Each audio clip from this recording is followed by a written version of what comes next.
Taliska degmada Dooloow Soomaaliya gobolka Gedo ayaa ka warbixiyey howlaha shaqo ee ka socda saldhigga booliiska ee degmada. Taliyaha cusub booliiska ee degmada Dooloow Soomaaliya gobolka Gedo Bishaar Daahir Caraare ayaa ka warbixiyey xaaladda uu ku shaqeeyay saldhigga booliiska ee degmada. Saldhigga ayaa ka socda shaqooyinka caadiga ah ee loo qabanayay bulshada Soomaaliyeed ee degmada Dooloow Soomaaliya gobolka Gedo. gabi ahaan waxaa saldhigga degmada Dooloow Soomaaliya ka shaqo bilaabay ciidamada booliiska Soomaaliyeed. Taliyaha cusub ee loo magacaabay saldhigga booliiska ee degmada Dooloow ayaa la hadlay warbaahinta qaranka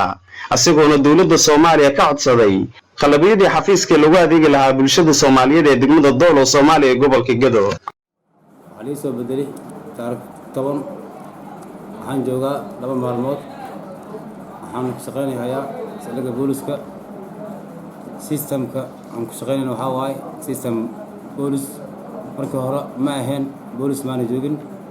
hadda laakiin booliis ay joogo shaqadaanadana waa si fiican u socotaa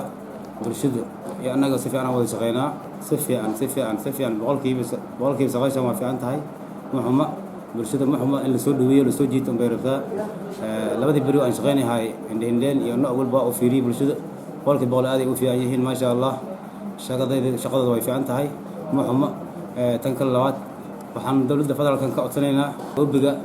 taliyaha saldhigga dawladda inoo qalabaysa intaasaan ka codsanaynaa waxaa waaye shaqada booliiskana si fiican bay nooga socotaa ma sha Allah waxaan codsan lahayn in qolal noo dhiso maxaabiistan ku xirna xagga dumarka iyo xagga ragga aan kala saarna kuwa tan kale labaad xanaga hadda waxaan noo dhisin 2 qol xafiiska taliyaha saldhigga iyo xafiiska oobiga waxaan noo dhiman xafiiska baarista waxay qorshaysan in si fiican aan wada shaqeyno degmada booliiska bulshada iyo booliiska wada shaqeeyaan ilaaliyaha naf iyo maalka shacabka booliiska inaan si fiican wada shaqeyno